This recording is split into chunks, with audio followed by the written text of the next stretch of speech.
Buenos días a todos y a todas. Mi nombre es Cristina Miranda Palacios. Soy la directora ejecutiva fundadora de la Liga de Ciudades de Puerto Rico. Entusiasmadísima de estar aquí hoy con nuestros aliados. Uno de nuestros aliados principales, Luis Gallardo, del Centro para la Reconstrucción del Hábitat.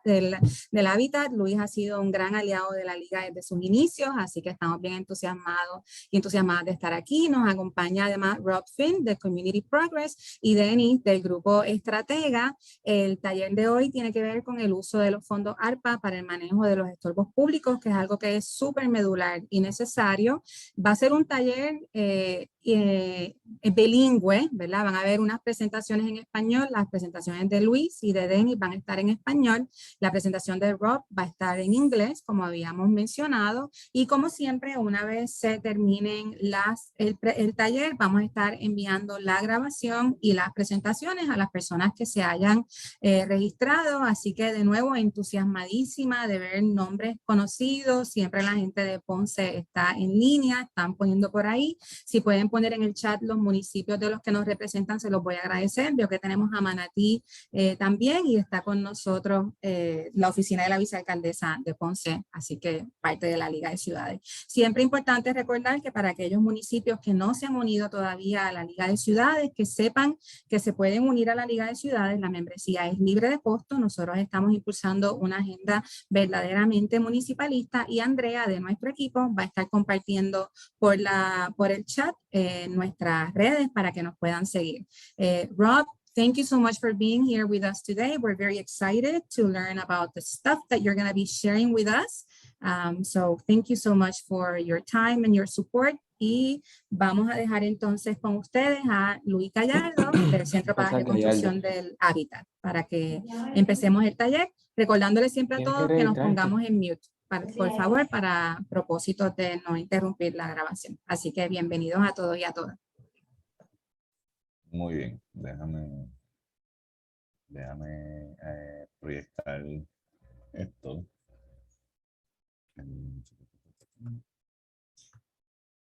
Me dicen cuando sale en la pantalla.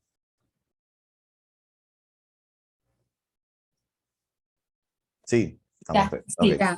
Súper. Nada, muy buenos días, saludos, muchísimas gracias a la Liga que siempre nos da este espacio para hablar de los estorbos públicos y sobre asuntos municipales en general, que nos encontramos ahora mismo en un momento crucial de nuestra recuperación, si podemos utilizar esa palabra, donde los municipios, una de las pocas veces que he visto asignaciones federales directamente a los municipios que no han tenido que pasar por los estados, pues tenemos unas situaciones muy particulares y unas oportunidades bien chéveres aquí en Puerto Rico, y pues la idea era un poquito hablar sobre cómo es que podemos atar esas oportunidades, particularmente con los fondos de ARPA o de ARP, de la recuperación post-COVID-19.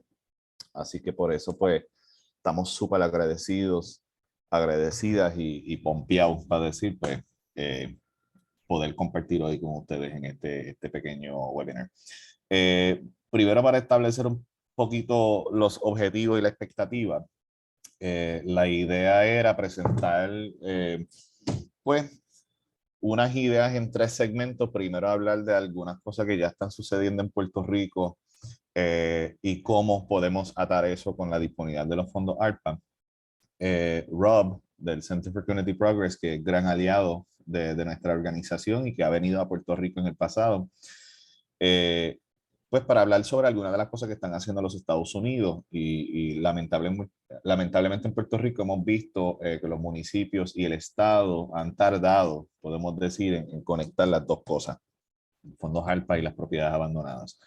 Y luego Denis, gran pana de muchas luchas que hemos cruzado en 1000 diferentes foros y frentes, pues para hablar un poquito sobre el marco reglamentario, la logística y también el cumplimiento del compliance, que en las conversaciones con Rob y con otras personas, pues nos indicaron como, mira, nos hace falta hablar un poquito sobre ese componente, y Denis es una persona que ha trabajado la cuestión de las propiedades abandonadas con los fondos de ARPA desde su perspectiva como consultora, así que eso era un poquito la intención detrás de esta dinámica. Y obviamente pues la participación de Cristina y la Liga buscando forma de atar esto con el día a día de los municipios desde una perspectiva municipalista también.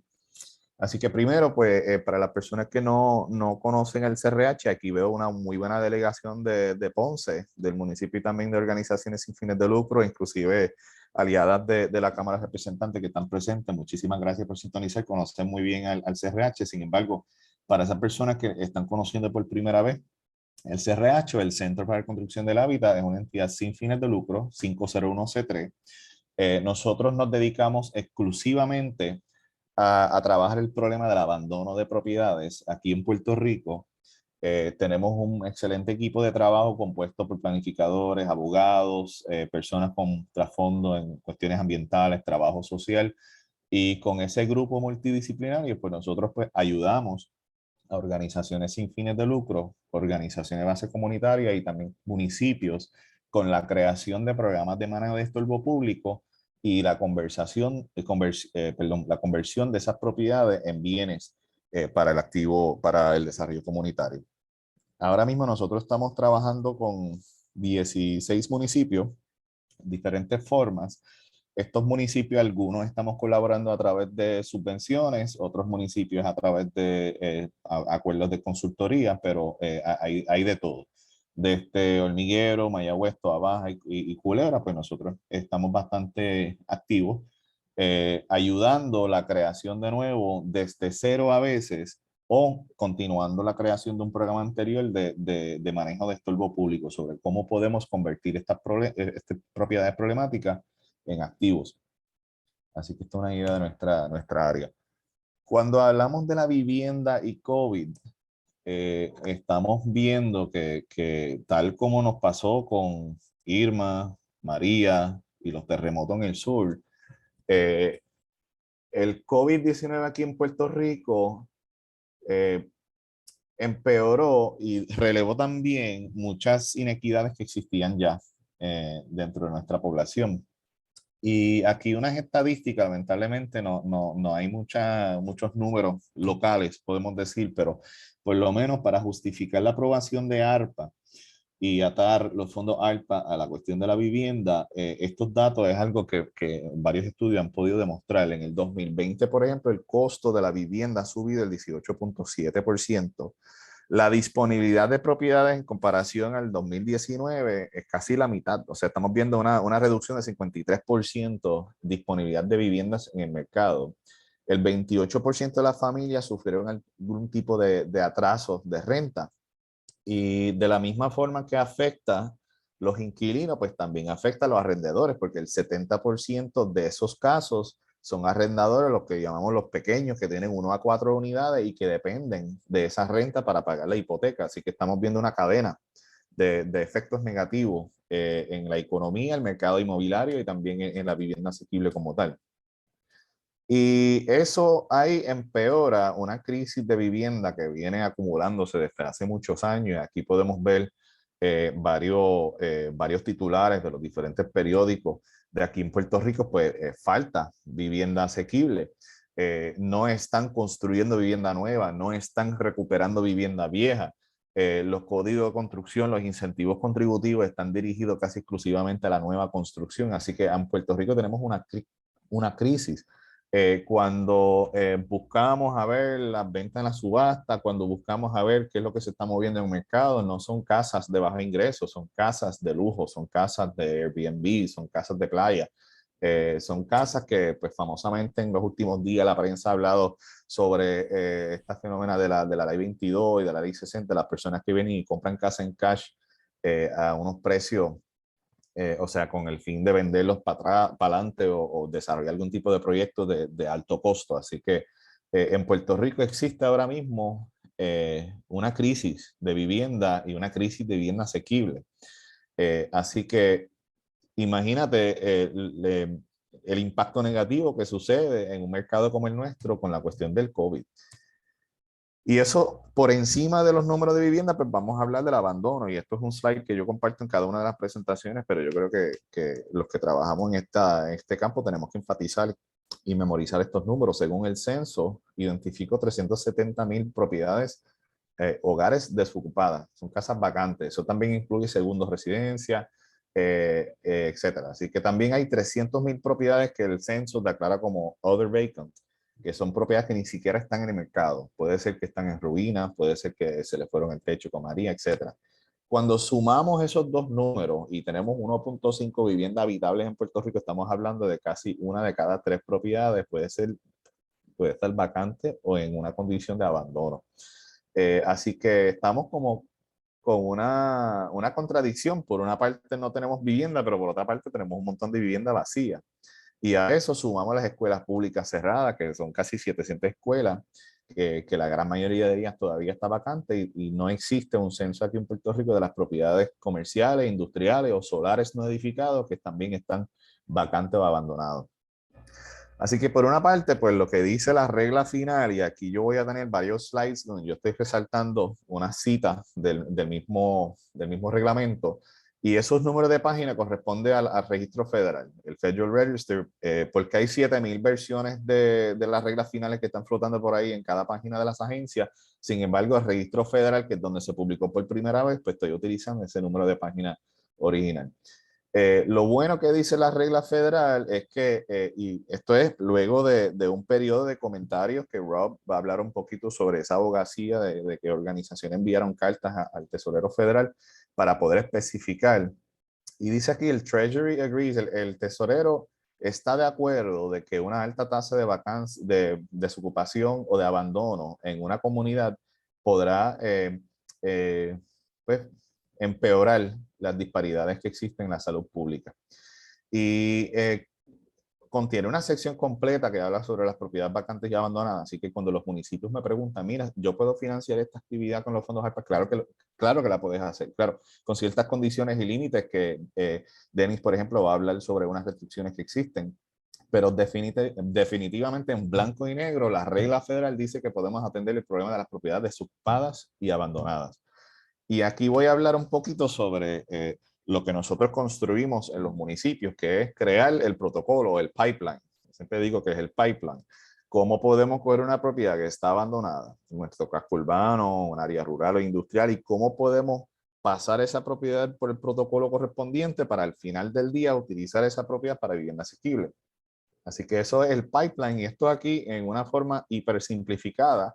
Estamos hablando de los 4 pasos prácticamente que existen para convertir esa propiedad en una vivienda asequible.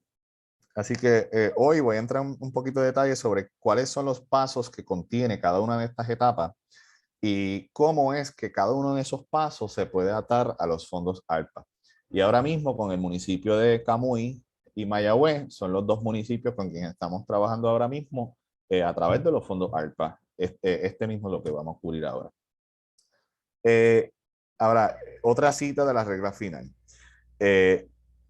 Permiten la utilización de los fondos ARPA para mejorar el acceso a la vivienda asequible y también, con lo que ellos dicen, con intervenciones que pueden aumentar esa cantidad de vivienda asequible y de buena calidad disponible.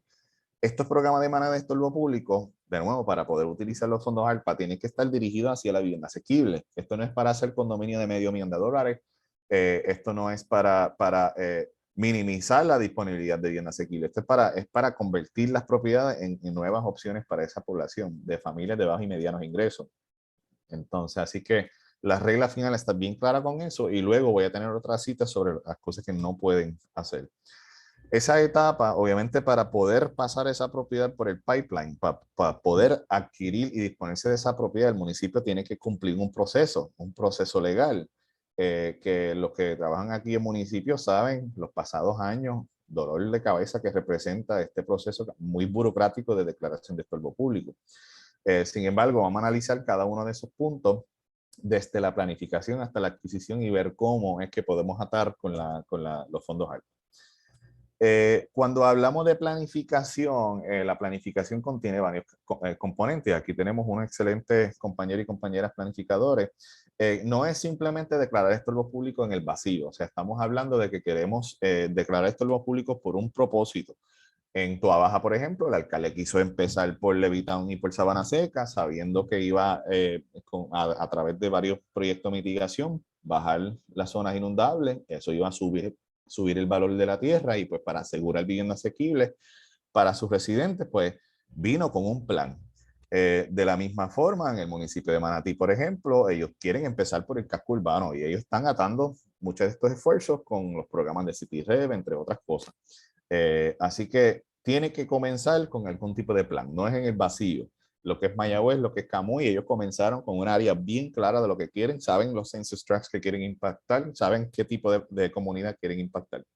Así que casi siempre todo comienza con la revisión de la ordenanza municipal. O sea, tenemos que sentarnos y revisar la ordenanza municipal para asegurar que incluye todas las herramientas necesarias para cumplir con este proceso aquí. El 68% de los municipios, las ordenanzas no están actualizadas. Así que he visto municipios que quieren comenzar mañana con un programa de manejo de estorbo público, pero no, la ordenanza todavía está bajo la ley de municipio autónomo. Así que nuestra organización ha desarrollado una ordenanza modelo que al final de la presentación va a haber un enlace donde pueden bajar copia de ese PDF.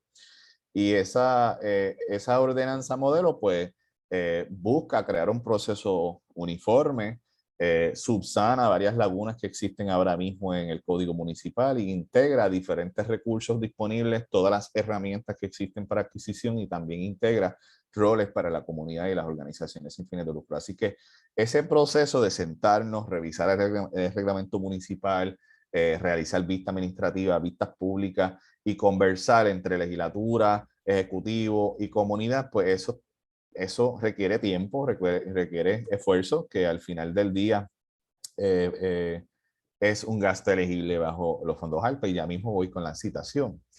Nuestra iniciativa en los municipios está basada en una filosofía pro participación ciudadana.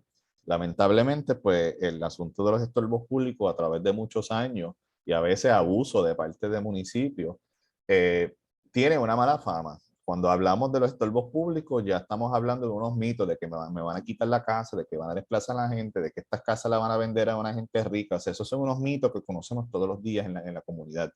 De que, ay, tengo un problema de sucesión, ahora no puedo atender el problema de sucesión porque pues, ahora me van a quitar la casa y me lo van a vender a otra persona. Así que la participación ciudadana es bien importante, no solamente para matar esos mitos, o bloquear cualquier tipo de abuso que puede suceder, pero también asegurar la participación, la transparencia, la confianza y esa relación municipal comunitaria.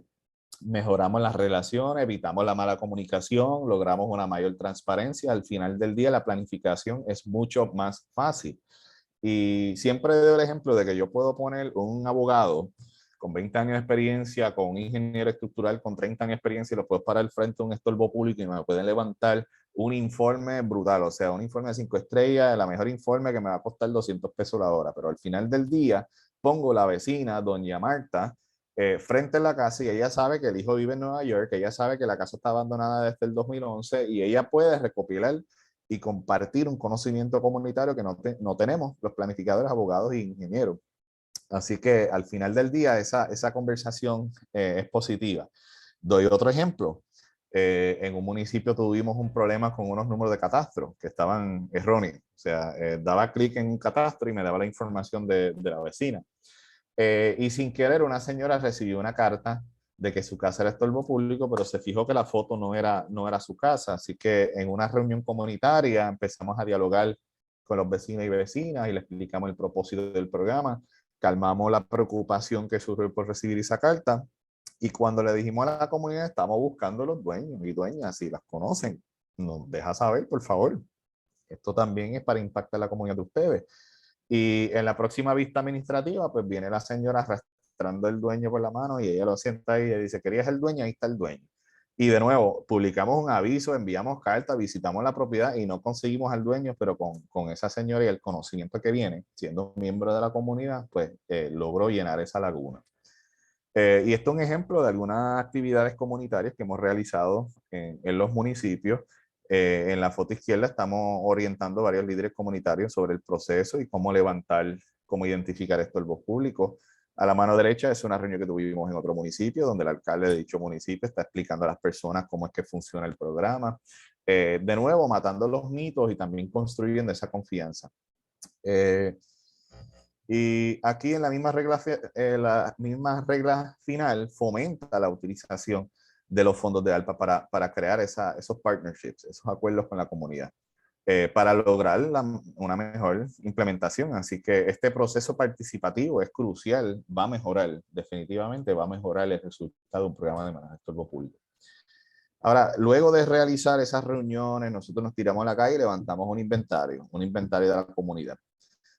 A veces estamos acompañados o acompañadas por personas del municipio, que quizás personas de ese mismo barrio, en esa misma comunidad que lo conocen, a veces con líderes comunitarios y los podemos identificar.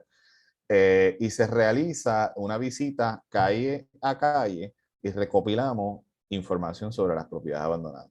Lo que es bien interesante es que nos dimos cuenta que en las comunidades donde se realiza ese tipo de impacto, inclusive dejando flyers, tocando la puerta, hablando con vecinos y vecinas, un 14% de las propiedades son limpiadas antes de comenzar un proceso de envío de las cartas. Así que por recibir la notificación o ver que el municipio o el grupo nuestro estamos en la calle, pues las personas empiezan a limpiar la basura, sacar la vegetación del techo, empiezan a pintar, etc. Así que podemos ver ya un 14% de las casas se van a arreglar por sí solas. La inspección que realizamos es una inspección que se realiza en la calle. Nosotros tenemos que levantar un informe técnico, sacar fotos, tenemos que grabar el catastro, tenemos que grabar los puntos. Toda esa información nosotros levantamos en la calle. Esto es un ejemplo de un inventario terminado. Esto es una comunidad en Barceloneta, donde hemos identificado los lotes que están disponibles o las propiedades, las edificaciones, que son los puntitos negros que representan algún tipo de riesgo a la comunidad. De esos riesgos que levantamos, pues lo más que encontramos en las propiedades abandonadas son los riesgos ambientales, que pueden incluir los vertederos clandestinos, petróleo, animales muertos, cosas así. Y algo bien interesante, nosotros pudimos comparar una base de datos de los casos que vienen por querella. Esos son los ciudadanos que llaman al municipio y dicen, mira, hay una propiedad que está en la esquina de mi urbanización. Tienen un promedio de 2 fallas ambientales. Sin embargo, en el inventario comunitario, donde pichamos la llamada, no pichamos la llamada, pero es paralelo con la llamada, nos tiramos a la calle y levantamos un inventario calle por calle de todas las casas con o sin una querella de la ciudadanía. Tienen un promedio de 3 fallas ambientales. Significa al final del día que las propiedades que recopilamos en un inventario comunitario van a estar en peor condición y tener peores fallas ambientales que esa propiedad que recibe una llamada. Hay ciertas teorías sobre eso. Una de las teorías que tenemos es que quizás en la comunidad se acostumbraron a que una propiedad esté abandonada por 20 años y como que aprendieron a vivir con eso. Pero una propiedad altamente visible en una autopista o una carretera principal, pasa 6 meses y roban las ventanas, rapidito llaman al municipio. Así que es interesante, el inventario comunitario va a identificar propiedades que tienen mayor falla ambientales.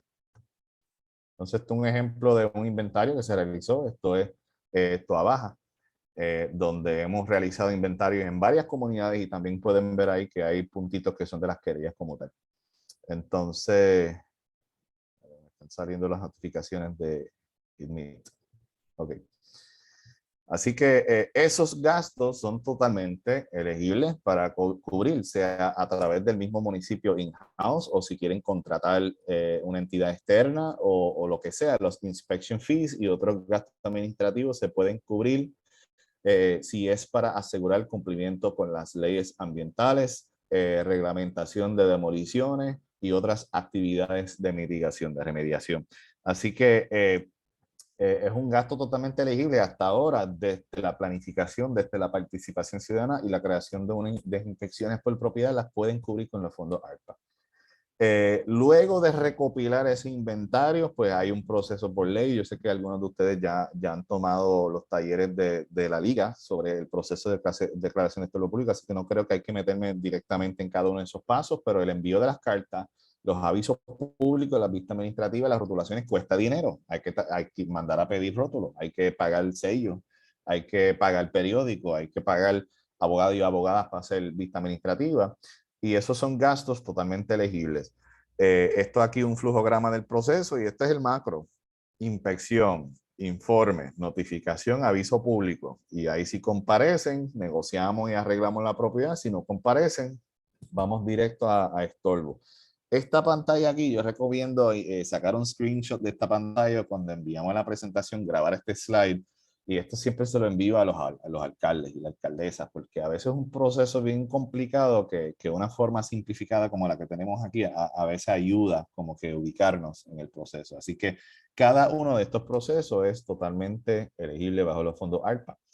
Cuando medimos, y de nuevo ahora compartimos un dato con ustedes que al final del día justifican y enfatizan lo que dice la regla final de que estos fondos es para crear unos ambientes saludables, unas comunidades saludables.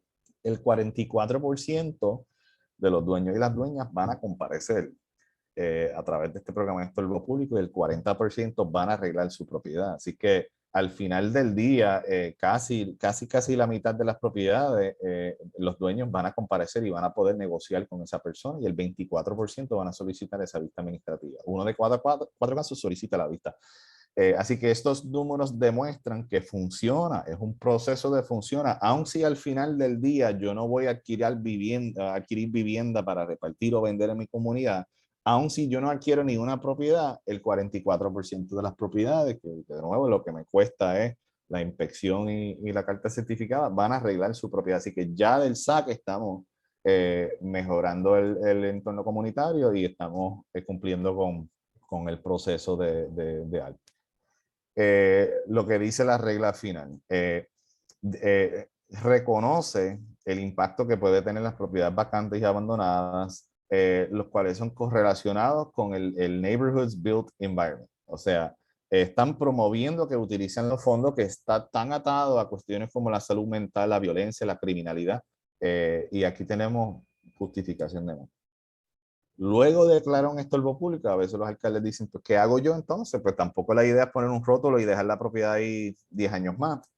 Pues el municipio puede hacer diferentes cosas, puede limpiar la propiedad, puede demoler la propiedad, y a demoler la propiedad no tiene que pagar justa compensación, porque yo estoy ordenando una demolición de algo que representa un riesgo a la salud y bienestar de mi comunidad.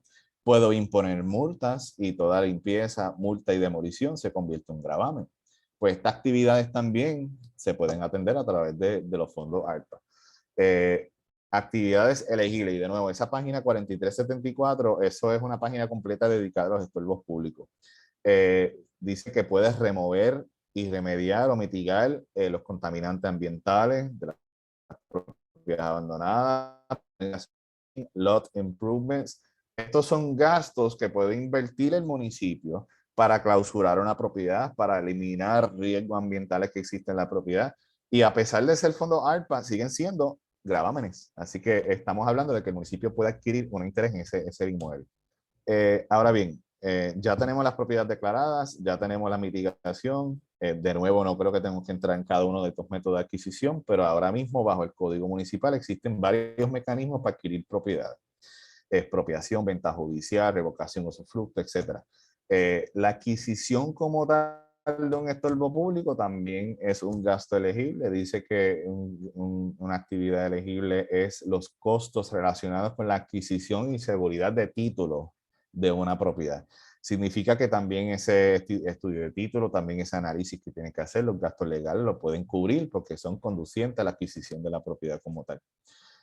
Luego del municipio adquirir la propiedad, hay varias formas de disponerse de la propiedad. Puede donar, puede hacer una venta municipal, puede hacer una venta judicial. Ahora, ojo, lo que es la venta judicial, lo que es la expropiación a través de un tercero que viene y pone el dinero y cosas así, eso no son mecanismos de vivienda asequible. O sea, estamos vendiendo propiedades a cash al mayor postor, y de nuevo hay que tener ojos con eso. Recuerda que lo de los fondos ARPA tienen que ser conducientes a la vivienda asequible. No es para coger una casa y después venderlo en cash a 150,000 pesos al primer inversionista que aparece por ahí. O sea, así no es. Pero sí, el municipio puede deponerse de las propiedades. También existen este modelo de los Community Land Banks, o los bancos de tierra comunitaria, que según el nuevo Código Municipal, los municipios pueden crear bancos de tierra. Los bancos de tierra es una corporación municipal, ya existen 250 en todos los Estados Unidos, y funcionan como un facilitador, un clearinghouse, de que yo, municipio, traspaso 40 propiedades abandonadas al Community Land Bank, y el Community Land Bank se encarga de repartir, vender, alquilar esas propiedades. Toda Baja tiene el primer Community Land Bank incorporado en enero de 2021.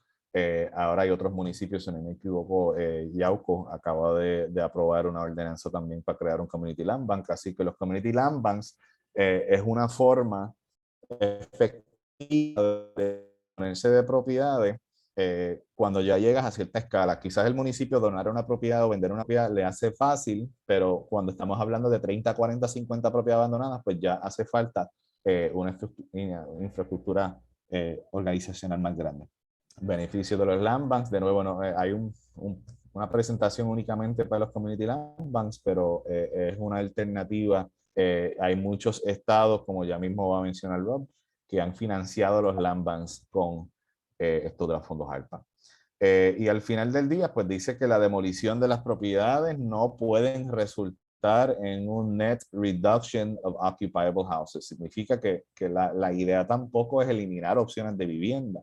El municipio tiene que pasar juicio. Esta propiedad es ocupable. Esta propiedad ya es un riesgo, ya no es rehabilitable. Pues el municipio tiene que pasar juicio sobre ese proceso. Y al final del día tiene que hacer todo lo posible para minimizar el desplazamiento. O sea, la idea no es sacar gente de sus comunidades, es hacer la comunidad más saludable, más feliz, más asequible, etc. Aquí unas ideas, unas muestras de cómo es que podrá funcionar un pipeline de adquisición. Esto es quizás la forma más rápida. El municipio declara estorbo público, realiza la limpieza o las manda, las ordena como tal. El municipio adquiere la propiedad y después el municipio puede disponerse de la propiedad para vivienda asequible. Un ejemplo, y esto sucede en municipios como Yauco, donde nos indicaron, mira, yo no puedo, los bancos no me están financiando la adquisición de los estorbos. Pues mira, el municipio puede declarar estorbo, puede adquirir el estorbo en el proceso de adquisición, limpia el título y la deuda. Y entonces el municipio puede vender la propiedad y cobrar plazos, o sea, tipo owner finance. Después, chévere, vamos a hacer algo, me pagas un pronto X cantidad, me paga mensualidad y ese fondo que genera, pues puede convertirse en un fondo rotativo como tal. Entonces, los llamados CDFIs, o técnicamente aquí en Puerto Rico casi todos los CDFIs son cooperativas y otros CDFIs, por ejemplo, Ponce NHS, que sé que está presente hoy, puedes tener algún tipo de acuerdo entre el Community Land Bank y las cooperativas, los CDFIs, donde yo, Community Land Bank, me siento con las cooperativas y diseño un tipo de package donde yo, municipio, voy a donar una parte de la propiedad y la cooperativa va a financiar la diferencia, la mejora, y ustedes pueden llegar a ese tipo de acuerdo. Así que los Community Land Banks, de nuevo, tienen unas facilidades muy creativas y todo este proceso se podrá financiar con los fondos de ARPA.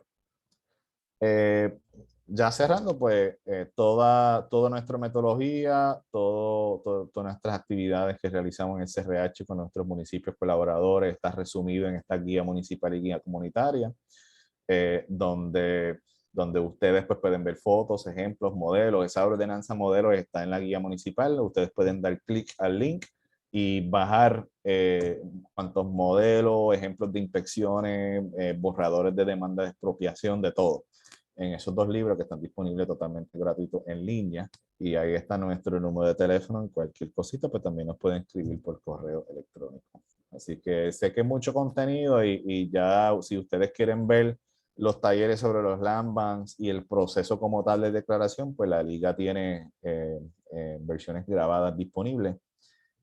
Así que ahí llega mi presentación. Así que doy stop share. Luis, como siempre, gracias por esa gran presentación. Vamos a aguantar el Q&A hasta después de que Rob hable, porque él se tiene que ir a las 11 en punto y son las 10:35 y queremos asegurarnos que podemos escuchar la presentación de Rob. Así que aquellos y aquellas que tengan preguntas, apúntenlas que Luis las va a contestar pronto. Así que, Rob, we're going to hold Luis's Q&A until after your presentation because we know you have to have a hard stop at 11. So thank you so much again for being here. Take it away.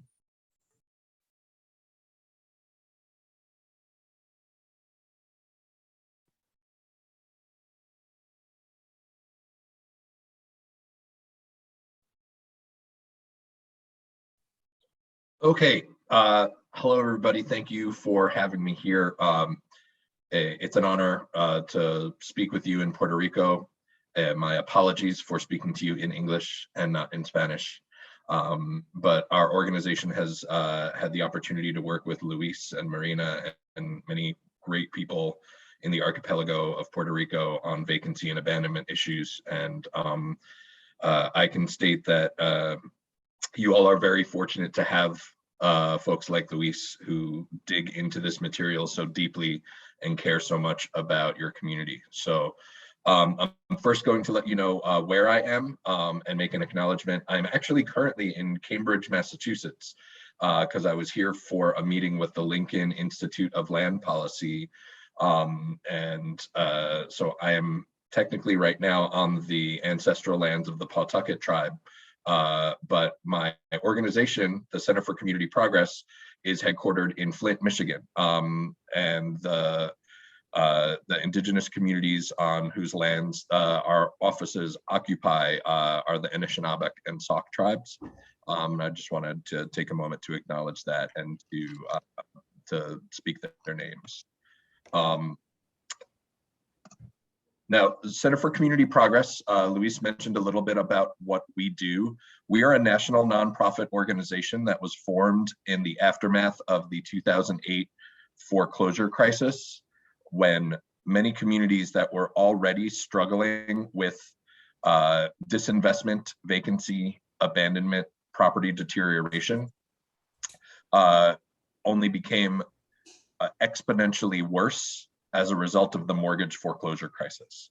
So we were founded by now Congressman Dan Kildee, Professor Frank Alexander, who has also done a lot of direct work with Luis and the legislation that has been pending in, or that was introduced and passed in Puerto Rico. He has been had a critical hand in the land bank movement around the country. There are states, approximately 17 states that have state enabling land bank legislation. Center for Community Progress has been involved in nearly all of those legislative efforts because we think it's important to provide communities with tools to responsibly acquire and steward vacant, abandoned, and deteriorated properties so that they can be put back to the best use for communities, not just the best use for investors. So today I'm going to talk about the ARPA State and Local Fiscal Recovery Fund, the final rule, and the vacancy uses. Luis did a great job of summarizing some of the important sections. I'm also going to talk about examples of some programs that are already passed and underway in a few different communities in the United States that are specifically focusing on neighborhood stabilization and addressing vacancy and abandonment. And then I'm happy to answer questions. I do apologize for my hard stop at 11. I actually have to make my way to the airport to catch a flight. So, so the State and Local Fiscal Recovery Fund is the first time the federal government has really sent direct flexible funding to nearly every jurisdiction at every level, whether it's a city, a municipality, a county, tribal government, territorial government, Puerto Rico, the District of Columbia. Everybody gets some portion of the $350 billion allocation that was a major component of the $1.9 trillion American Rescue Plan. My strategy when I make a deck like this is to overfill it with things that will be helpful to you after the fact. So don't be surprised if it looks like I'm moving too quickly through a slide. It's more because I just want to make sure you know what it is when you receive it after this webinar, and you know what the hyperlinks will lead you to. I'll also, if I have time, send a couple of the links into the chat after the presentation. But our organization has tried to play a role in creating ARPA State and Local Fiscal Recovery Fund resources for the communities that we work in and that rely on us to let them know what's important in addressing vacancy. So we created an interactive map that shows at the various different levels of local, county, and state government how much money is supposed to be coming from the $350 billion ARPA fund. We also shared guidance about Treasury's interim final rule that was released shortly after the law was passed in the first half of 2021. We also led a public comment campaign to improve the rules, and I'll talk about that briefly so folks understand. Luis mentioned some of it, and I'll go into a little bit more detail. We've also issued a few blogs, some easy to digest one-page documents about how you can use ARPA funds to create community land trusts, how you can use them to work with demolition, how you can use them to create home repair programs. And so we've aggregated all this information in a landing page where you can find most of our ARPA resources on one visit. So this is an example of what the interactive map looks like. It's broken down essentially by the spreadsheets of information that were released by the Department of the Treasury, and you should be able to zoom in, put into the address box the name of the area in Puerto Rico. Unfortunately, as I'm sure you are accustomed to, it does not work as well for Puerto Rico as it does for many of the states, because the way they broke down the allocations on the very local level didn't necessarily translate to the way the spreadsheets worked for the 50 states. So apologies if the municipal data is missing in some of this. Also wanted folks to make sure they had easy access to very important pages. If you are working with ARPA and trying to create programs, you should bookmark these in your web browser.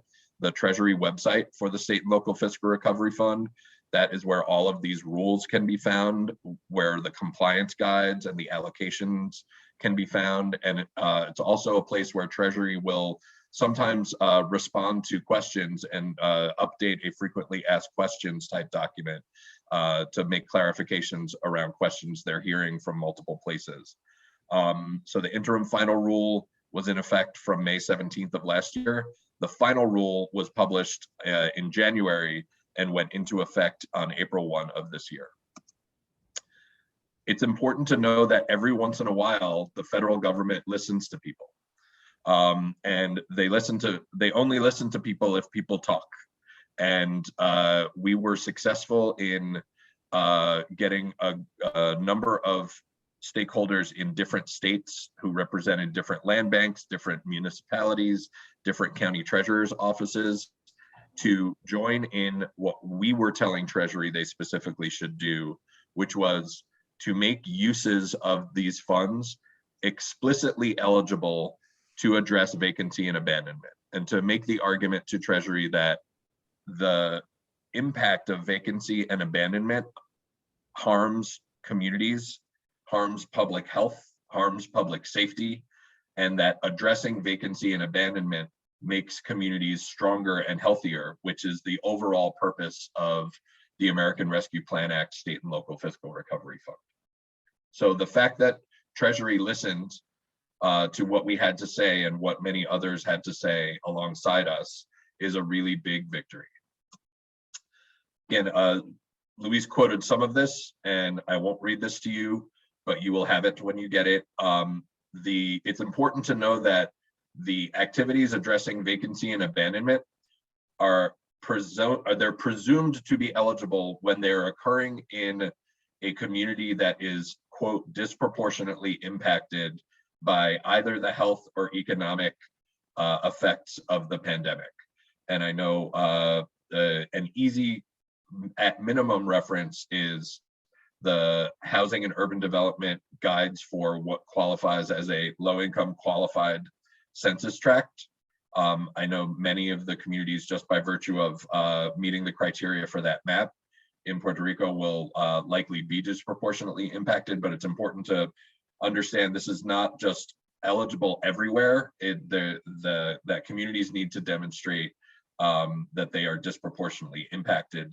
But in those communities, rehab, renovation, maintenance, and costs to secure abandoned properties are eligible uses. Acquiring and securing legal title, which I know can be a challenge with informal title in Puerto Rico. So any costs that involve untangling title issues can be funded through ARPA dollars, as well as remediation, demolition, deconstruction, inspections, cleanup, and conversion of these vacant properties into affordable housing. Also, in the final rule, Treasury made the affordable housing development use more flexible. So in the original interim rule, the development of affordable housing was only presumed to be eligible in areas disproportionately impacted. Now, in recognition that affordable housing should not solely be concentrated in areas of poverty, and that the creation of affordable housing in more places helps more people more broadly, the development of affordable housing is explicitly eligible in areas that are just impacted, not disproportionately impacted. So it is a easier test to meet. Also, some areas a little outside of the vacancy section and the affordable housing section, but that are relevant to making communities stronger and healthier. In the final rule, that in the same communities where you can address vacancy and abandonment by presumption, you can also add green space, make communities more safe by making them more walkable, adding streetlights to sidewalks, expanding access to healthy foods to eliminate food deserts. Those are also eligible, along with parks and green spaces, pedestrian safety features like crosswalks, and any other activities that generally make communities healthier, more walkable. They do make a distinction that just general road cleanup that just makes traffic easier and more improved for vehicles that doesn't necessarily meet the criteria. So I'm going to show you some uses that we have been seeing in some communities in the States. Baltimore, Maryland is spending $100 million of its ARPA allocation to address blight in the city of Baltimore. So it's $100 million to expand housing opportunity. Of that amount, 39.7 million is going to be dealing with improving the permit process to make it easier to access and rehab vacant buildings, expanding home ownership opportunities to renters, demolition when needed, and other activities to maintain and secure property to address blight.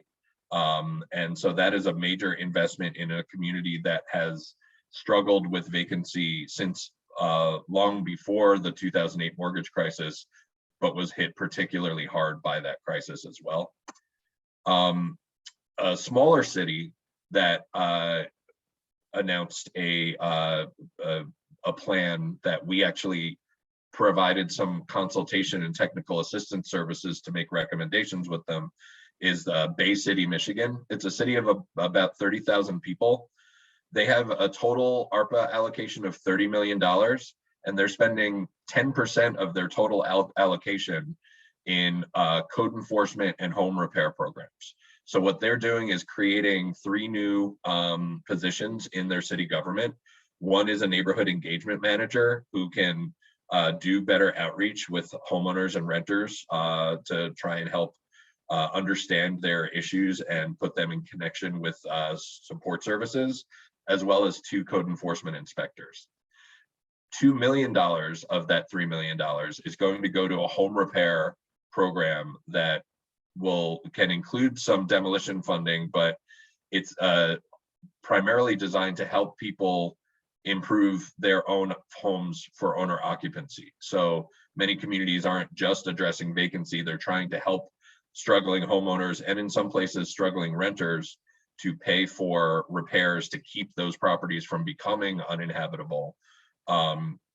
And I've included links. One thing that this may seem like a small line item, but I think these are important to be thinking about as you're trying to address vacancy. They allocated a little over $16,000 to conduct a neighborhood survey so that the city government can understand where their vacant properties are, what properties are sort of slipping into deterioration. And that doesn't just happen for free. That takes a lot of legwork, that takes technology, that costs money. And ARPA funds are eligible to be used for those types of technological and sort of boots on the ground efforts as well. A couple of other smaller hits that I wanted to highlight. There's at least one community, which is Marquette County in Michigan, that is just explicitly providing $100,000 to their county land bank for their county land bank's operations. So providing support to a land bank for its operations is a use that's already going underway in at least one community. We're seeing proposals for others, and those will hopefully get approved at the local level as well.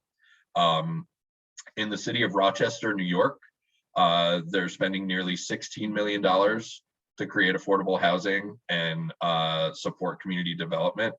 They're going to construct single-family houses on previously vacant lots that are owned by the city, and those are going to be in targeted neighborhoods. And they're trying to help whole neighborhoods turn around, and they're going to make sure that those are income restricted homeownership opportunities.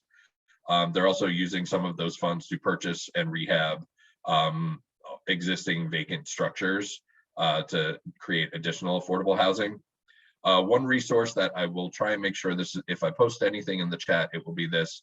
The Treasury Department recently released an ARPA State and Local Fiscal Recovery Fund Housing Investment Fact Sheet, which talks in sort of big numbers about how much ARPA dollars around the country are being used towards various different housing and neighborhood stabilization uses, but it also highlights a lot of different programs that are happening in different places that they have heard about because they've received the reports about those uses in their compliance reporting that I know Denise is going to speak about as well. There's also an article from the Center for Budget and Policy Priorities that makes some good arguments about why additional uses for affordable housing development should be considered. And there's a tool by the Southern Economic Advancement Project, which is an organization headed by Stacey Abrams in Georgia, that has been trying to track different uses of ARPA funds, mostly in the South, but not exclusively in the South. One other program we've spoken to and worked with a number of communities that are doing repair programs, but what's interesting about Utica, New York, is they are explicitly trying to make a program eligible for small landlords to help repair their exteriors, fix their roofs, their foundations, their repointing, and other things that can make properties safer and more weatherproof. So it's geared towards landlord-owned properties, and they can receive up to $25,000 per property. The link that's there includes all the different application materials and criteria. So if that's something that your community would be interested in doing, Utica's kind of done some of that work for you. And so I've shared that for you to freely plagiarize from. So that is the conclusion of my presentation.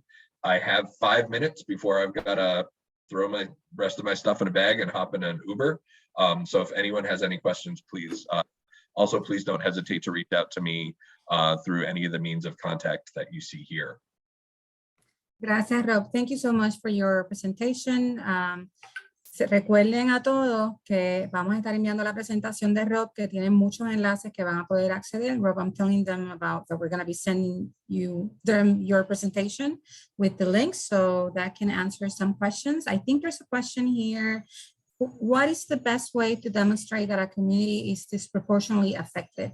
Así que están preguntando que cuál es la mejor manera para evidenciar que una comunidad está desproporcionalmente afectada. So the final rule goes into some detail. I find it confusing. So it's not, so at minimum, any area that is referred to by HUD as a qualified low-income census tract, those are de facto automatically disproportionately impacted. Beyond that, they give some examples in the final rule. And again, it's that it can be either a sector or households in that area that you're trying to serve that are disproportionately impacted. If you have data that shows that that there are higher rates of COVID infection in certain areas, they can be disproportionately impacted. One example that I believe they use is if 30% of all of the restaurants in your main street, small downtown area have closed because of they couldn't stay open because of the impact of the pandemic. That's a good way of just demonstrating in your reporting to Treasury that our restaurant industry was disproportionately impacted. That's why we're creating this program for support for small business owners that want to provide food service. So there are a lot of demographic factors as well. We know in a lot of communities in the 50 states that communities below a certain area median income have just been disproportionately impacted by the impacts of the pandemic, and that making sure that it's not just health impacts, it's economic impact. So if more people in a certain area were being threatened with eviction than others, that is a disproportionate impact by virtue of the negative economic impacts of the pandemic. It's not perfect. I wish Treasury had made it a little bit easier, but I think they made it more complicated with good intention, because they didn't want people to just rely on the qualified census tract maps, even though that's what a lot of places I think are defaulting to. Thank you for that, Rob. ¿Alguien más tiene alguna otra pregunta? Rob tiene 2 minutos. Luis, no sé si tú quieres decir algo. No? You're on mute. Está en mute. Yeah, I'm clear. I know that we're gonna have another session for Q&A. So if anything, we could take, if there's a question we can't answer between Dennis and myself, then we'll just take a note for Rob later. Rob, gracias por todo. Thank you so much for your time and the information. You're very welcome. Okay. Bueno, los dejo entonces ahora con Luis para que Luis presente a Denis y entonces seguir este importante taller. Pues no me preparé emocionalmente para hacer la introducción a Denis, así que quizás Denis mismo en su presentación nos puede explicar un poquito de lo que hace, pero sé que Denis es un gran amigo de muchas luchas, forma parte del Grupo Estratega, una firma de consultores aquí en Puerto Rico, que según tengo conocimiento es el primer grupo que sí logró empatar la cuestión de los fondos ARPA con las propiedades abandonadas a través del gran municipio de Camuy. Así que, Denis. Saludos a todos y todas, en especial al gran amigo Luis Gallardo, a quien admiro. Soy fanático de la gesta que él hace a través del Centro para la Reconstrucción del Hábitat. Nosotros los planificadores nos sentimos muy orgullosos del trabajo que realiza Luis y su equipo. Realmente nos alegra que ese mapa que sale en los lugares donde el Centro para la Reconstrucción del Hábitat tiene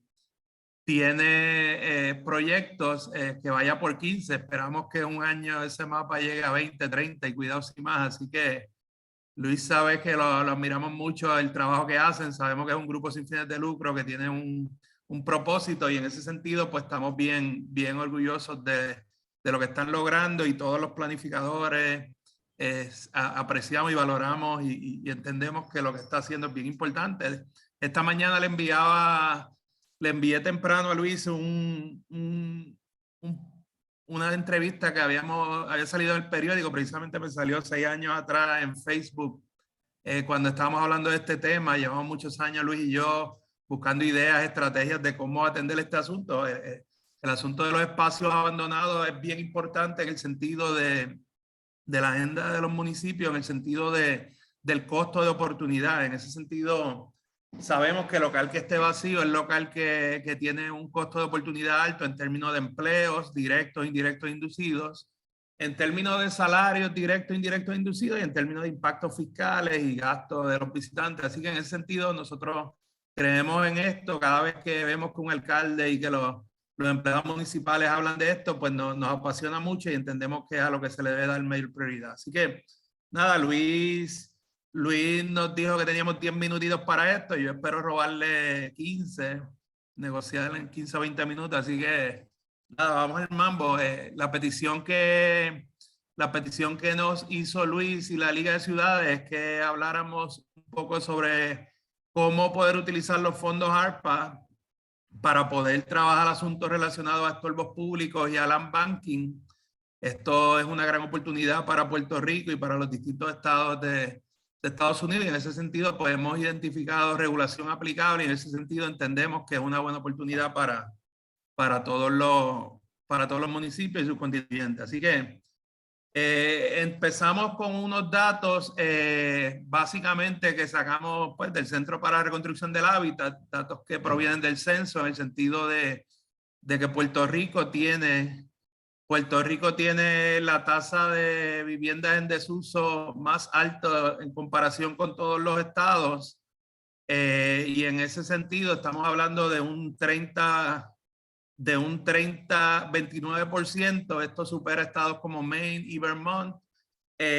Básicamente esta tasa de desocupación, que incluye vivienda de uso estacional, pues supera el 13% que había en el año 2005, y en ese sentido pues es un dato bien alto y que conlleva el que busquemos estrategias como la utilización de estos fondos para eso. En ese sentido, esto es una buena base para poder justificar, para poder trabajar, utilizar estos fondos para atender esta situación. Así que tenemos este fondo de base y como mencionó Luis previamente, tenemos sobre 373,000 unidades de vivienda desocupadas, así que hay que buscarle un uso productivo. Es importante que entendamos que hay que pensar out of the box, y en ese sentido pensar que en los lugares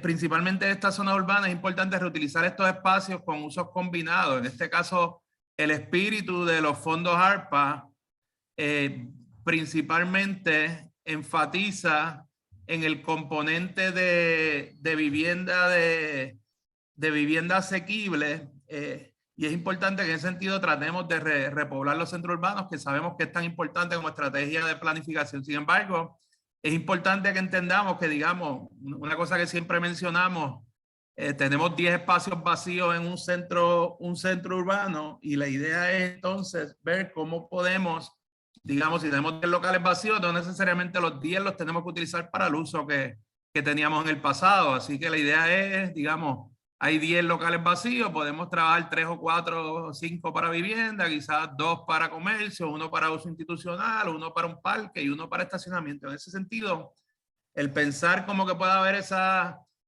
distribución de usos para hacer pequeñas ciudades, pequeñas áreas más con esos usos compartidos, nos pone en una mejor posición. Así que vamos a la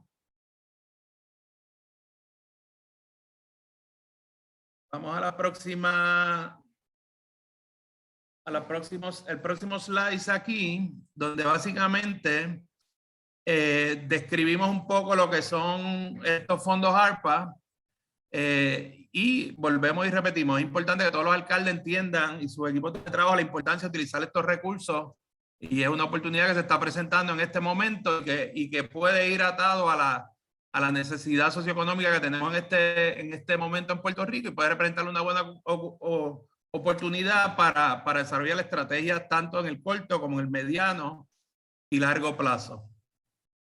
Aquí tenemos algunos datos relacionados a los fondos.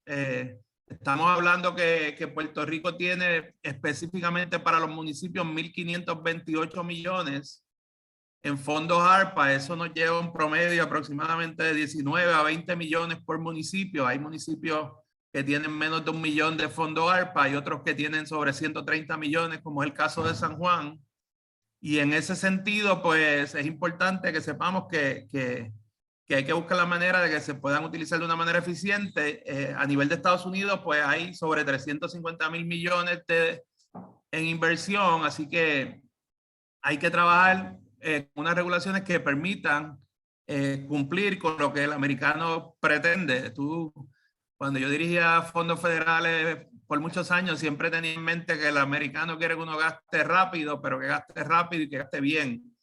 Yo sentía como siempre le digo a los directores de federal, a los de planificación, el americano quiere que uno gaste rápido, pero que gaste bien. En ese sentido es bien importante esos asuntos de cumplimiento. Esta parte vemos los usos elegibles que hay con fondos ARPA. Básicamente son 7 usos elegibles: responder a la emergencia en salud pública, responder a los impactos económicos negativos, que en ese renglón es que cae todo lo relacionado a este asunto de los estorbos públicos, land banking y toda esta reutilización de estos fondos. Aumentar la capacidad del sector público, el asunto del premium pay y los 2 componentes que son de infraestructura, uno de acueductos y alcantarillado y otro que es de infraestructura de banda ancha. También hay un componente de revenue loss que lo vamos a estar explicando más adelante y que es uno de los renglones por el cual uno puede utilizar los fondos para trabajar con el asunto de los estorbos públicos. Así que dentro de esos 7 componentes, ahí hay 6, el séptimo está en el próximo slide, que es el de los revenue loss, en lo que tiene que ver con el asunto de vivienda asequible y estorbos públicos, cae dentro del componente de responder a impactos económicos negativos, específicamente lo que tiene que ver con el renglón 2.23, que tiene que ver con strong, darle mayor capacidades, darle mayor fortaleza a las comunidades para responder a los problemas que creó el COVID. Así que dentro de los usos elegibles de los fondos hay un componente importante que es todos los directores de federales, planificación, reconstrucción se han ido empapando de esto, y es el asunto de reemplazo de ingresos perdidos del sector público. A principios del año se hizo un ajuste, lo que le llaman un recómputo, y en ese sentido básicamente lo que ocurre es que cada municipio que tenga 10 millones de dólares o menos en fondos ARPA puede utilizar los fondos para cualquier proyecto que sea típicamente que se desarrolle en un municipio, excepto el asunto del pago de la deuda. Eso es un uso elegible y por ahí se podría trabajar. Sin embargo, si el municipio decide trabajar el proyecto de estorbos públicos dentro de la cantidad que sobrepasa los 10 millones, si es un municipio que tiene más de 10 millones, pues hay otras consideraciones que hay que tomar en cuenta para poder cumplir en esos programas. Así que ese asunto de los 10 millones se trabajó hay muchas organizaciones sin fines de lucro que dieron seguimiento para que hubiesen cambios en el ruling, incluyendo grupos como el Center for Community Progress y grupos como el National League of Cities insistieron, y básicamente lo que hace es que le da flexibilidad a los municipios, porque todos los municipios que tengan 10 millones de dólares en gastos o menos pueden utilizar cualquier programa que típicamente se gasta en un municipio. Los que tienen más de 10 millones, digamos, un municipio que tiene 25 millones, pues puede usar 10 con mucha flexibilidad. Sin embargo, los otros 15 millones, del millón 11 al 25, por ejemplo, pues tendría que dejarse llevar estrictamente por lo que establece la guía de fondos ARPA. Y ya mismo vamos entonces a estar explicando un poco más en detalle ese tipo, las 3 formas que entendemos que se pueden utilizar para trabajar con estorbos públicos.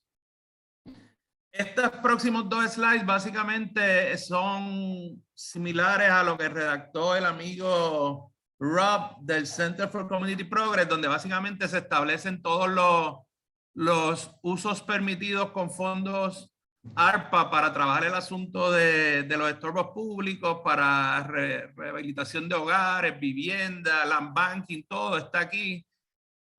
Típicamente se pueden pagar todos los procesos relacionados a consultoría, procesos administrativos para trabajar el proceso, identificar los estorbos, para trabajar todas las fases que pueda ocurrir en el proceso, incluyendo la fase de permisos, de trabajar los títulos de propiedad. Y en ese sentido es bastante abierto las posibilidades que se pueden hacer en ese sentido, incluyendo la posibilidad de demoler propiedades, que es algo que no necesariamente es lo que enfatiza el ruling, pero que si se trabaja de una manera organizada, donde se busque no desplazar gente de las comunidades, ni crear comunidades para gente de altos ingresos o medianos y altos, sino para personas de ingresos bajos y moderados, pues en ese sentido pues se puede trabajar el asunto de demoliciones. Así que en ese sentido hay bastantes posibilidades. En estos 7 bullets pueden ver las distintas alternativas que hay. No voy a entrar en detalles con ellas, los pueden leer ahí de la misma manera que lo había puesto en su presentación Rob del Center for Community Progress. Así que ven 7 posibilidades en las cuales se puede trabajar. Se pueden trabajar asuntos relacionados al ambiente, poner estas propiedades en condiciones, todo el proceso relacionado a que tengamos centros comunitarios con una mejor posibilidad y que tengan mayores atractivos y que podamos tener estas comunidades en un mejor estado. Así que básicamente podemos resumir el que hay 3 maneras típicas de bregar, de trabajar con estos fondos ARPA. Número 1, es lo relacionado a trabajarlo como un programa típico, como se conceptualizó originalmente los fondos ARPA, y como lo establece la sección 2.23 de Strong Healthy Communities, y básicamente ahí es correr un programa donde se contrate personal, ya sea por consultores o personal del municipio, para que corra todo el proceso típicamente de manejo de estorbos públicos, desde la identificación de los mismos, desde el proceso legal, desde todo el componente hasta buscar la manera que se reduce el espacio. Una cosa que es importante que siempre aprendí de Luis Gallardo y que valoro es el asunto de pensar que aquí no se le quiere quitar las propiedades a las personas. Básicamente lo que se pretende es que la persona ponga su casa en condición de manera que no represente un problema para la sociedad en términos económicos, urbanos, ambientales y sociales. En ese sentido, hay que tener mucha cautela, porque en ocasiones se enfocan los programas de estorbos públicos, de trabajar el asunto de los estorbos públicos desde el punto de vista de quitarle, generar una ganancia por la venta de algún ente privado que le interese redesarrollar propiedades. Sin embargo, eso no debe ser lo que debe aplicar, y debe ser la intención de que las personas mejoren sus propiedades y las pongan en una condición que no represente riesgo para las personas. Así que los fondos ARPA proveen para eso bajo los programas típicos de ARPA, y se puede trabajar de una manera articulada en ese sentido, directamente bajo la contratación de especialistas, abogados, planificadores, ingenieros, personas que se dedican a este tipo de áreas de trabajar con el asunto de los estorbos. Así que esa es una de las 3 posibilidades, trabajarlo desde el punto de vista como típicamente se conceptualizó originalmente en el ruling de ARPA. La número 2 es trabajarlo desde el punto de vista de otorgando donativos a organizaciones sin fines de lucro. ARPA provee para que en distintos renglones, no solamente en el asunto de los estorbos públicos, se puedan atender necesidades comunitarias en alianzas estratégicas con las organizaciones sin fines de lucro. Y eso incluye este componente de mejorar las viviendas y mejorar los entornos urbanos. Así que en ese sentido, siempre y cuando el municipio establezca un buen programa, un programa en el cual se establezcan unas buenas guías donde se pueda determinar cómo va a ser la aportación que se le va a hacer a las organizaciones sin fines de lucro, pues se puede trabajar estos fondos de esta manera. Obviamente hay que cumplir con unas regulaciones de la 503 y otras consideraciones que se establezcan en la guía que establezca el municipio. Así que no es venir y darle un donativo ahí a lo loco, sino que tiene que ser un un procedimiento bien estructurado, bien rígido, donde sea abierto, sea participativo y esté atado a la política pública municipal y a las guías que se establecen en el ruling federal. Eso es una segunda posibilidad. Lo pueden ver aquí. En ese sentido, se enfatiza mucho lo que son bancos de tierra, organizaciones de servicio y desarrollo comunitario sin fines de lucro, como podrían ser los chodos. En ese sentido, pues es importante que las alianzas que se creen con grupos como estos sean con organizaciones reconocidas y que tengan experiencia en eso. Así que esa posibilidad de trabajarlo a través de organizaciones sin fines de lucro es una segunda alternativa que hay. Y por último, la tercera es trabajarlo desde el punto de vista de como uno de los proyectos de los primeros 10 millones. Estamos hablando que, como mencionamos ahorita, originalmente todos los programas y proyectos que se fueran a desarrollar con estos fondos tenían que cumplir con la guía, con una rigidez bien definida en la guía, donde todos tenían que cumplir con unos requerimientos en las 7 categorías que mencioné ahorita. Sin embargo, a partir de principios de este año 2022, el gobierno federal flexibilizó el asunto de revenue loss en el sentido de que ya los municipios no tienen que necesariamente justificar la pérdida que tuvieron como consecuencia del COVID. Recordemos que estos fondos yacen como consecuencia y se otorgan para compensar la pérdida socioeconómica que hubo relacionada al COVID, pero eso entonces tuvo un impacto sobre distintos sectores, sector de turismo, sector de viajes, sector de económico, sector de vivienda, y en ese sentido, en un momento dado, se le exigía a todos los municipios que estimaran la pérdida económica para poder justificar esa pérdida. Sin embargo, buscando flexibilidad, se llegó a un componente donde se le dice a cada municipio que tiene 10 millones de dólares para poder gastarlo sin las restricciones y lo rígido que es el proceso típico de estos programas ALPA. Así que hay un poco más de flexibilidad. Nosotros aún así recomendamos que aunque hay mayor flexibilidad de esos gastos de esos 10 millones iniciales, en el caso de los municipios que tienen 10 millones o menos, o dentro de municipios que tengan más de 10 millones, digamos, un municipio tiene 20, pues tiene 10 millones que puede gastar si se acoge a ese allowance de 10 millones y los otros 10 que tiene que ser estrictamente con los procedimientos de los proyectos de la guía ALPA. Así que esa es una alternativa que se puede trabajar, pero en la medida que usted utiliza estos fondos de estorbos públicos dentro de esos 10 millones, pues a lo mejor son otros fondos que se podrían utilizar bajo esa categoría de los primeros 10 millones. Así que nuestra recomendación es que en la medida que uno pueda armar el muñequito, como dicen, organizar el programa, estructurarlo en función de que sea uno de los proyectos típicos de ALPA que va por encima de los 10 millones, pues nos parece que le podría sobrar entonces dinero para otros proyectos que debieran considerarse. Así que eso fue efectivo el 1 de abril y los alcaldes están bien contentos en el sentido de que tienen mayor flexibilidad de los usos. Pero básicamente es una tercera opción que tiene. Se habla que es un poquito menos rigurosa y menos estricta, así que es una tercera opción que se tiene, un poquito más flexible, pero que no debe dejar de seguir mirándose la posibilidad de que se lleve bastante similar a cómo se trabajan todos los demás fondos, los programas ARPA.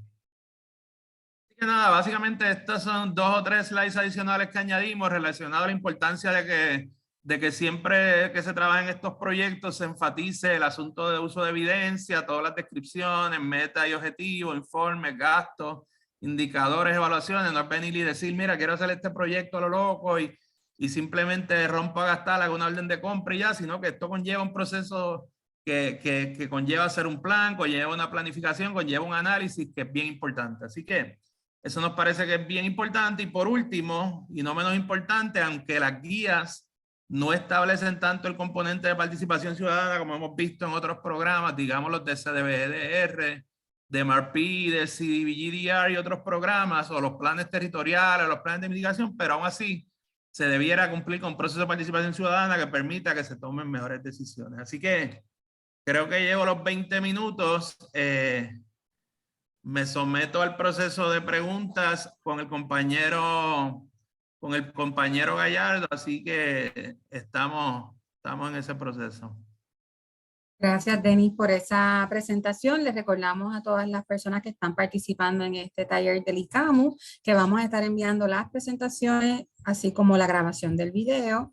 No hemos recibido preguntas en el chat, así que quiero verificar, Luis, si quieres complementar con alguna de la información que dijo Denis o algo de lo que haya dicho Rob, en lo que le damos espacio y tiempo a las personas para que nos envíen sus preguntas, de así tenerlas. Sí, Denis, una pregunta que yo he recibido anteriormente y pensando en los grupos que hacen, que realizan servicios directamente a la población, y estoy pensando un CHODO, una organización sin fines de lucro que rehabilita vivienda como tal, o un CDFI como es un NHS o una de esas organizaciones que provee consejería y también podrá proveer financiamiento a familias de bajos y medianos ingresos. Esas organizaciones que tienen interés en incluir su proyecto como uno de los recipientes de los fondos ARPA de algún municipio, ¿cuál es la mejor forma de esa organización pueda canalizar su solicitud al alcalde o al municipio como tal? Pues mira, ahí me parece que es importante que estos grupos, que sabemos que en Puerto Rico tenemos unos cuantos, deben de crear esas alianzas estratégicas con los municipios. Los municipios han cambiado los últimos años. Luego del 2017 ha habido una reconceptualización y ha habido unos nuevos sistemas en los cuales antes típicamente todo corría a través de la Oficina de Programas Federales. Ahora, con todo el trabajo que han tenido los directores de federales y de los municipios de planificación, pues hay varias oficinas trabajando con los distintos asuntos de redesarrollo en los municipios y asuntos socioeconómicos. Mi recomendación es que identifiquen quién está trabajando con estos fondos en el municipio. En algunos casos son oficinas de programas federales, en otras son oficinas de planificación, en otras son oficinas de gerencia de proyectos, en otras son oficinas de desarrollo económico, y en ese sentido es importante identificar bajo qué oficina es la que está liderando ese proceso. En ocasiones hay municipios que prácticamente dejan que una oficina corra todo, sin embargo hay otras que se crean esas alianzas entre las distintas oficinas. Así que mi recomendación es entrar directamente a identificar si es una de esas, o planificación, o federales, o desarrollo económico, o gerencia de proyectos, y identificar dónde. En ese sentido hay gente, por ejemplo, que dice, mira, Denny, consígueme una reunión con tal alcalde. Eso es importante, pero muchas ocasiones los directores saben exactamente por dónde va la cosa, y en ocasiones son los que ayudan a vender los proyectos, las ideas, los conceptos, y después le pueden explicar mejor a los alcaldes. Así que mi recomendación es que vayan directamente a las oficinas de secretaría. Típicamente saben por dónde van estos procesos, así que pensaría yo que son las oficinas más importantes para poder trabajar con esto. Hay municipios que tienen ya los planes desarrollados de toda la programación. Recuerda que aquí hay hasta el 2024 para obligar estos fondos, pero el proceso es hasta 2025 para gasto. Así que hay municipios que están más adelantados, hay unos que están más adelantados que otros y tienen ya toda su programación de todo el dinero, de todos los posibles proyectos, iniciativas y programas que tienen. Sin embargo, hay otros que todavía están conceptualizando. Así que no, AFAF ha dado bastante flexibilidad a los municipios para que desarrollen sus planes estratégicos, determinen sus prioridades, y yo entiendo que ahora mismo estos grupos como los cuales tú estás mencionando en los 78 municipios tienen posibilidades, porque prácticamente hay algunos alcaldes que ya determinaron el 100% de los usos de los fondos, pero yo entiendo que hay la flexibilidad para que vayan modificando en el tiempo, inclusive teniendo en cuenta lo que hablamos, que a partir de abril hubo un cambio en el ruling y se le ha dado más flexibilidad, y hay mayor flexibilidad con el uso de los primeros 10 millones, lo que hace que esto continuamente cambie y vaya adaptándose al tiempo.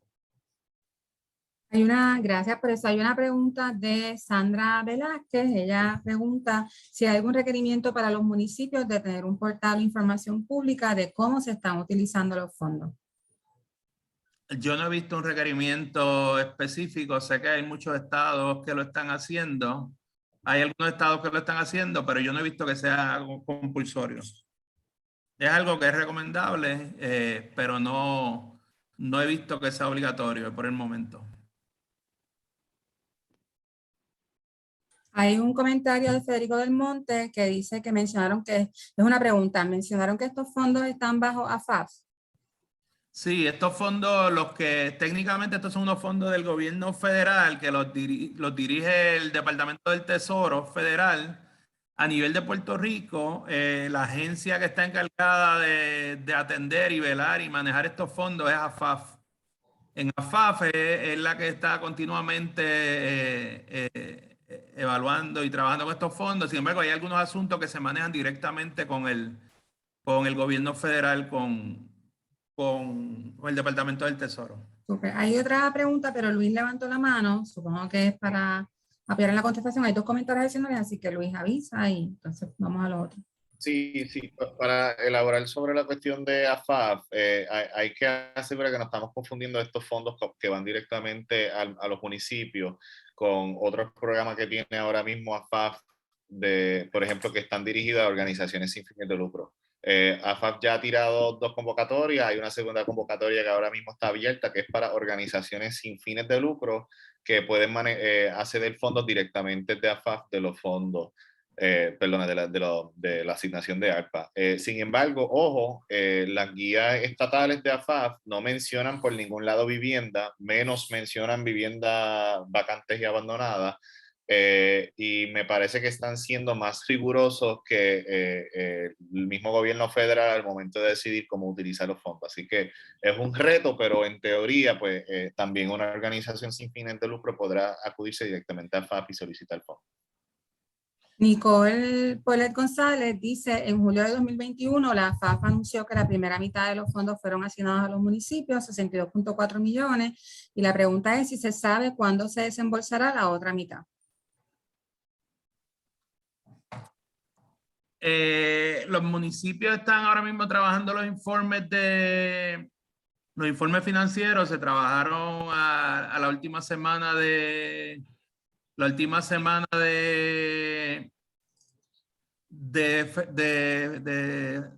abril, y en ese sentido están trabajando los informes financieros. Se supone que esa siguiente asignación esté por bajar. Fecha exacta no para. Sí, hay que estar pendientes. Creo que esto es una pregunta para Luis. He creado un inventario de estorbos públicos, es de Cage La Clase. He creado un inventario de estorbos públicos en el municipio con las querellas que han hecho los ciudadanos, pero ¿qué variables recomienda que se tomen en cuenta para que el mapa sea útil para el manejo de los fondos ARPA? Sí, primero, como mencionó Robbie, quizás aquí Dennis puede elaborar un poquito porque nos tocó una situación similar en Camuy con la cuestión de los Qualified Census Tracts. Así que además de georreferenciar dónde están esos puntos, asegurar en qué Census Tract caen y asegurar que ese Census Tract es uno de los Census Tract calificables. Algo también que hay que enfatizar, recuerda que los fondos de ARPA están directamente atadas a cuestiones de salud y environmentally healthy neighborhoods, como dicen en la regla final. Significa que en la medida que pueden recopilar o mapear cuáles son las fallas ambientales de esas propiedades abandonadas, el hecho de que sea abandonada, que está fea, que está mal pintada, como que no es suficiente.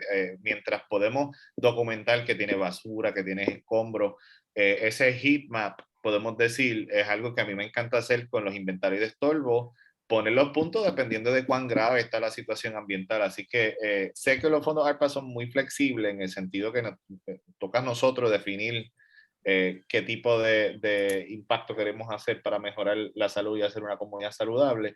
Pero sí, yo me quedaría con eso, lo de los Census Tract y también documentar bien en ese mapa las fallas ambientales. En ese sentido, ese planteamiento que trae Luis es interesante. Ya el gobierno federal tiene unos mapas preestablecidos de qué comunidades cualifican y cuáles no. En este asunto de los estorbos públicos, pues es bien útil. Y dicho sea de paso, en el análisis que hicimos en uno de los municipios, prácticamente el 99% de los que había identificado el municipio como que eran los que querían impactar, prácticamente todos cualificaban, ¿me entiendes? Aun cuando no era un área demasiado grande en el municipio la que cualificaba, pero nos pareció que dieron en el grano. La realidad del municipio fue consona con lo que planteaban los mapas de los mapas establecidos por el Departamento del Tesoro. Bueno, pues gracias. No hay hasta ahora más preguntas. Sí quiero recordarles que vamos a estar enviando la grabación de este importante taller a todas las personas que se registraron. También lo vamos a estar subiendo a nuestro canal de YouTube. Andrea fue tan gentil de poner el enlace ahí. Les recuerdo también a aquellos municipios que todavía no se han unido a la Liga de Ciudades. Sabemos que hay municipios aquí que no son miembros todavía, que pueden hablar con sus alcaldes, con sus legislaturas municipales para unirse. La Liga de Ciudades, de nuevo, es una organización sin fines de lucro, de corte no político partidista, no político electoral, pero político, que está trabajando para adelantar la agenda municipalista en Puerto Rico, que es una verdadera agenda de país. Así que con eso creo que podemos cerrar el taller de hoy porque no veo manos levantadas ni preguntas. Como siempre, Luis contesta a las preguntas que no sabemos que tenemos, ¿verdad? Un poquito para darle amor, como lo hizo Dennis a Luis, que Luis es el rockstar. Ah, mira, hay una pregunta, Federico, así que Luis, no lo contestaste todo. Federico del Monte pregunta, ¿dónde se consiguen los mapas que menciona Dennis? Ah, mira, no era para ti, Luis, es para Dennis. Que me envíe un email, yo se los envío. Sí, lo incluyo en la presentación. Sí, pues si lo incluyes en la presentación, vuelves a enviarla, Denis, para entonces enviársela a todo el mundo. Sandra nos dice que muy buen foro, como siempre, gracias a todos y a todas por estar con nosotras en este taller del ICAMU, honrada de contar con el CRH, como siempre, como uno de los principales aliados de la Liga de Ciudades, y agradecida con Dennis y con Rob. Andrea está enviando las redes de la Liga y también las redes del CRH para que nos puedan seguir a ambas entidades. Así que con eso concluimos. Muchas gracias a todos, a todas y a todos, que estén bien. Gracias a todos. Gracias.